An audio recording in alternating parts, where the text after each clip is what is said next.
Donc, je vais vous présenter du coup, parce que suite à ces impacts, et puis on voit justement que les soins de support peut être du coup une solution à ça.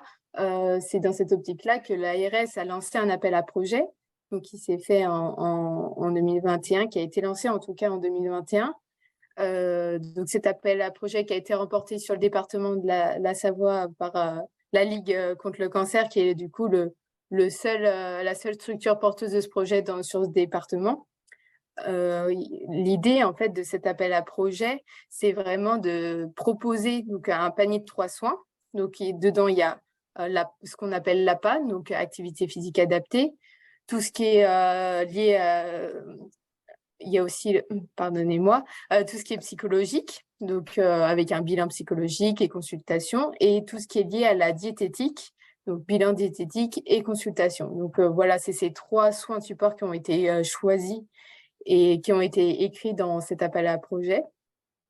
Et l'idée, c'est justement que à la fin du traitement actif, donc ce qu'on appelle traitement actif, c'est à la fin des traitements hospitaliers, enfin en établissement de santé, les patients peuvent avoir accès à ces soins-là sur prescription. S'il n'y a pas de prescription, ils n'ont pas accès à ça, et ils ont accès à un montant de 180 € maximum pour avoir accès à ces soins de support. Donc, pourquoi ils ont été choisis, ces soins de support? Parce que déjà, ils font partie du panier de l'INCa, comme on a pu voir précédemment, mais aussi on voit que justement, il y a un apport de ces soins de support sur le patient.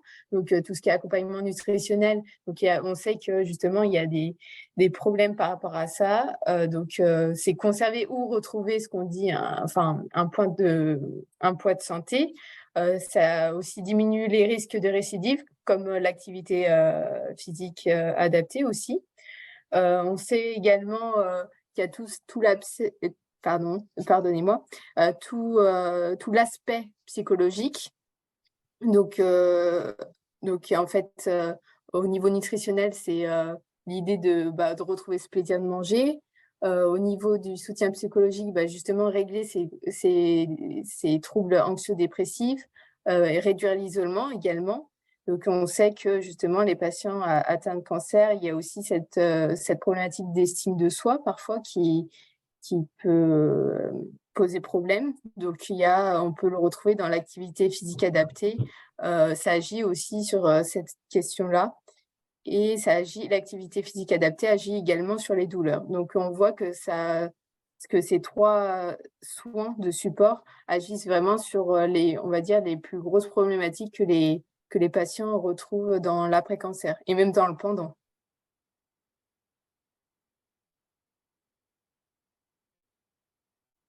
Donc, pour vous expliquer un peu le parcours, votre patient, du coup, finit son traitement actif. Donc, ce qu'on dit traitement actif, ce que je vous disais, c'est dès qu'il sort, on va dire, d'un établissement de santé après ses traitements, il faut qu'il ait une prescription. Donc, souvent, l'idée, c'est aussi, dans l'après-cancer, c'est aussi de revenir côté ville. Donc, l'idée de cette prescription, elle doit se réaliser dans les 12 mois à la fin du traitement actif.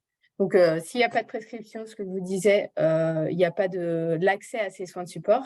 Donc, c'est vraiment important de mettre ça en place.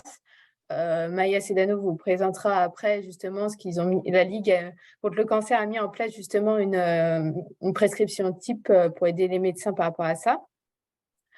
Et pour le coup, le prescripteur a vraiment un rôle important puisqu'ils sont là non seulement pour informer le patient sur les soins de support. Souvent, ce n'est pas connu des patients puisqu'ils n'ont pas forcément des soins de support dans le pendant cancer. Donc, c'est important d'expliquer. Et aussi, ils ont ce rôle d'évaluer les besoins et du coup d'entamer, on va dire, un programme personnalisé et de mettre en place ces prescriptions selon les réels besoins de leurs patients. Et la suite de cette prescription, c'est d'orienter du coup par le médecin vers la structure accompagnant donc les patients. Donc dans le cas de la Savoie, c'est la Ligue contre le cancer qui, comme Maya Sedano vous l'a dit tout à l'heure, va guider vers les psychologues les plus proches ou les diététiciens ou une structure à part.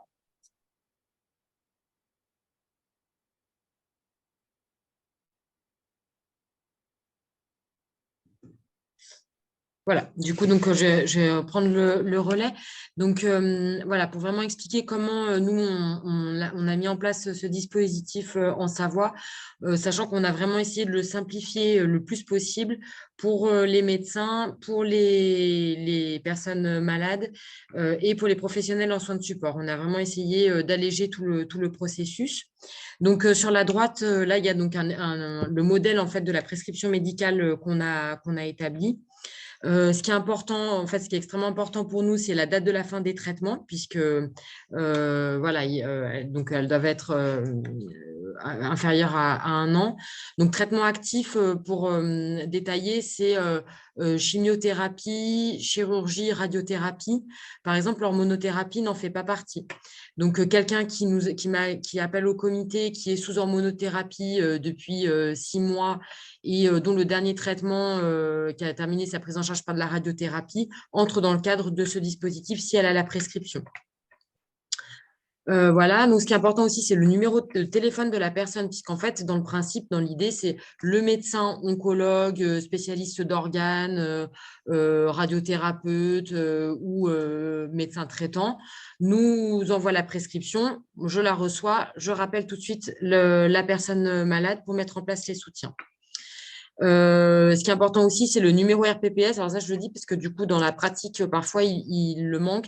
Ça, en fait, c'est parce que dans les remontées d'indicateurs ensuite qu'on fait à l'ARS, on a besoin de rentrer le numéro RPPS pardon, pour certifier que justement, le soutien mis en place résulte bien d'une prescription médicale.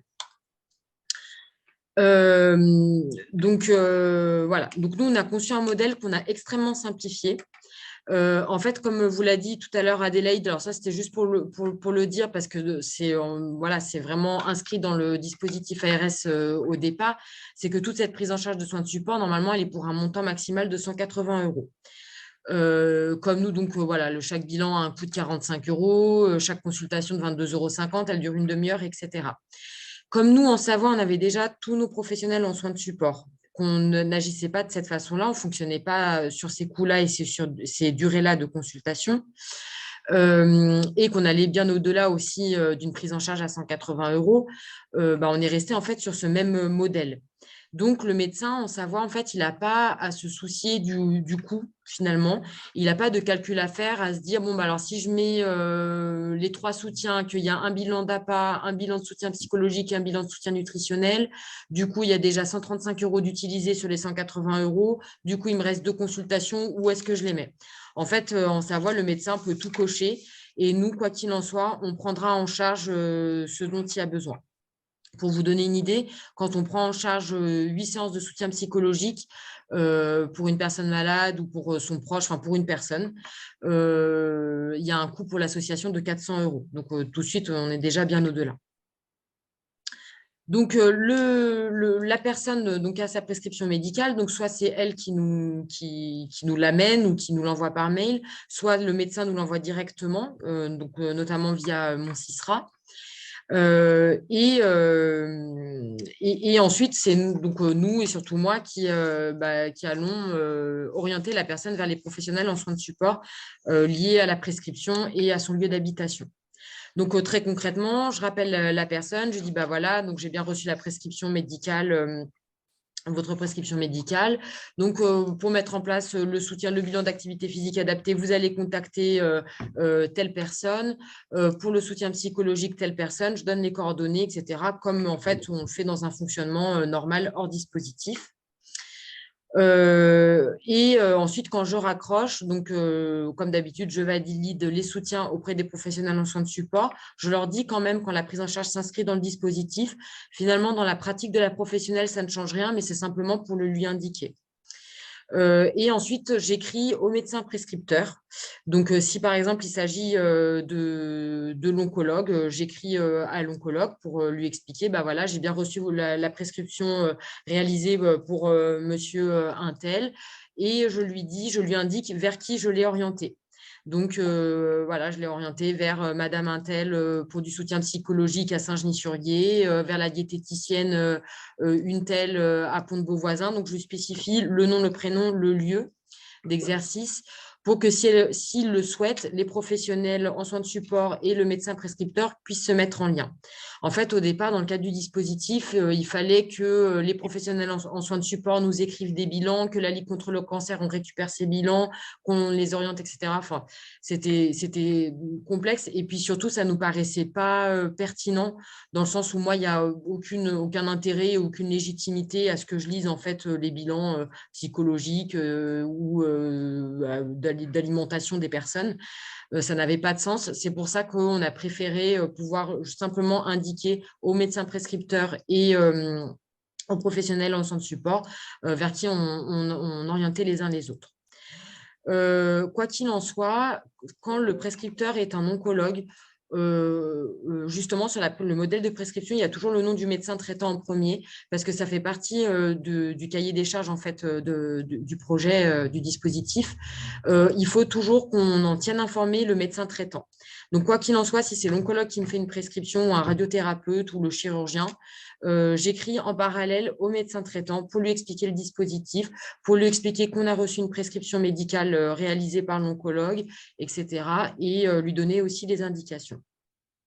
Et ensuite, je réécris au prescripteur et au médecin traitant, si ce n'est pas le prescripteur initial, pour leur indiquer quand la personne a mis en place les soutiens, au moins a fait son premier bilan. Voilà. Et ensuite, moi, dans un second temps, donc, je dois recontacter les personnes pour leur faire passer une petite enquête de satisfaction et d'évaluation en fait, sur l'amélioration de leur qualité de vie après la mise en place de ces soutiens.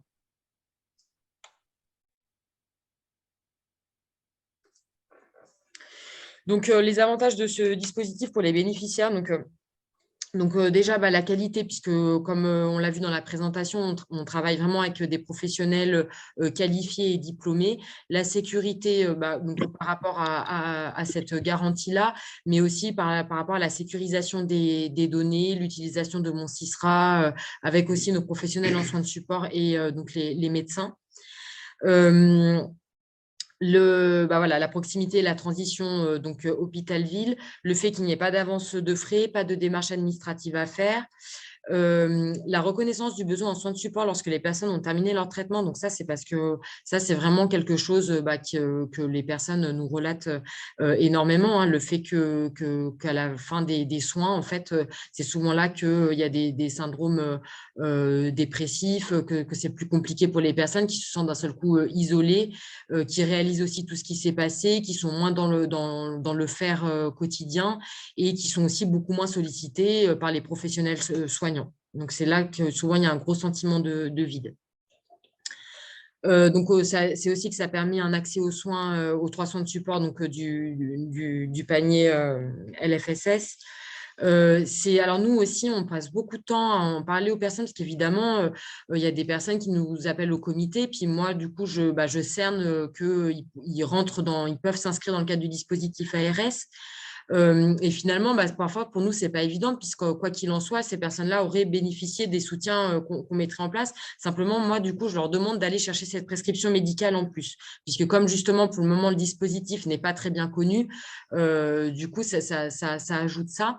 Mais en fait, dès que j'explique aux personnes que c'est aussi pour garantir en fait une prise en charge de la sécurité sociale et du coup une égalité d'accès aux soins, parce que comme ce que je disais tout à l'heure, nous, en Savoie, on prend en charge tous ces soutiens-là, mais il y a d'autres associations, d'autres comités qui ne prennent pas en charge autant de séances ou pas les mêmes, etc. Et là, c'est vrai qu'au moins, ça garantit que ces 3 soins de support-là sont accessibles à toutes les personnes malades sur tout le territoire. Et enfin, ça permet évidemment une information complète sur tous nos autres soutiens. Donc, par exemple, moi, la personne, je vais la contacter parce que j'ai reçu une prescription médicale. Dans la conversation, je vais comprendre qu'il y a des difficultés financières. Je vais pouvoir lui parler de la commission sociale. Je vais comprendre qu'en fait, le mari de la personne ne va pas bien du tout, n'arrive pas à supporter la maladie de sa femme, de son fils, etc. Je peux leur parler du fait que nous, on prend aussi en charge le soutien psychologique pour les personnes proches et sous les mêmes modalités. Voilà, donc enfin voilà, il peut y avoir plein d'exemples comme ça où en fait, où parfois pareil, je me rends compte qu'il y a des problèmes, par exemple dans le versement des indemnités journalières. Nous, on a un partenariat avec les CPAM qui nous permet de les solliciter, de comprendre ce qui se passe et de pouvoir aussi régler ça. Donc c'est toujours en fait bénéfique pour la personne de pouvoir avoir ce lien avec nous. Évidemment, dans les prescriptions qu'on a reçues, parfois, finalement, en fait, les personnes ne peuvent pas rentrer dans le cadre du dispositif parce qu'elle a terminé ses traitements depuis plus d'1 an, par exemple. Et quoi qu'il en soit, nous, on mettra toujours en place les soutiens et ce sera toujours bénéfique pour la personne. Voilà, donc là, je ne vais pas me répéter. Voilà, donc nous, on va au-delà de ces forfaits de 180 €. On continue à fonctionner avec les mêmes modalités. Voilà, pour les personnes qui ont terminé leurs soins de traitement depuis plus d'1 an, pareil, on continuera à prendre en charge hors cadre du dispositif. Et aussi, ce qui est important aussi, c'est que nous, on a travaillé au niveau aussi de la Ligue nationale, comme la Ligue contre le cancer est très représentée dans les structures coordinatrices du dispositif sur les départements et les territoires, sur des indicateurs en commun pour pouvoir améliorer ce dispositif. Donc, on fait des remontées à l'ARS, on fait aussi des remontées à la Ligue contre le cancer national en vue de travailler en lien avec l'INCa, parce qu'on est aussi en partenariat avec l'INCa là-dessus, pour pouvoir améliorer les prises en charge et tout ce processus. Voilà, donc ça, c'est un modèle donc, du flyer de prescription pour les prescripteurs d'information pour expliquer donc, ce dispositif de la façon la plus simplifiée possible. Donc, sur ce flyer-là, on en a fait un qui ressemble comme 2 gouttes d'eau pour les personnes bénéficiaires pour aussi qu'elles puissent se repérer et avoir des explications avec un support visuel. Voilà, parfois, ça simplifie par rapport à des explications orales.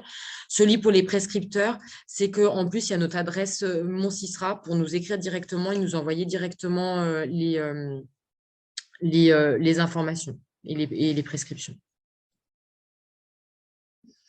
Voilà, donc pour notre comité, c'est vraiment, voilà, on a mis Céline Chauffard, donc, qui est la directrice du comité, et voilà, et moi, donc Maya, qui suis vraiment la coordinatrice du dispositif, c'est moi qui traite les prescriptions, qui fait les liens avec les médecins prescripteurs, les professionnels en soins de support, etc.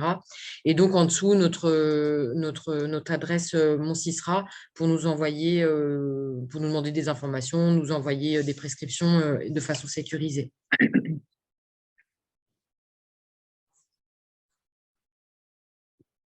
Après, toutes les informations que vous avez sur le PowerPoint, vous inquiétez pas, comme on a vos adresses mail, on vous enverra ce PowerPoint, comme ça vous avez accès justement aux informations, mais aussi au numéro de téléphone de Maya Sedano et des adresses mail.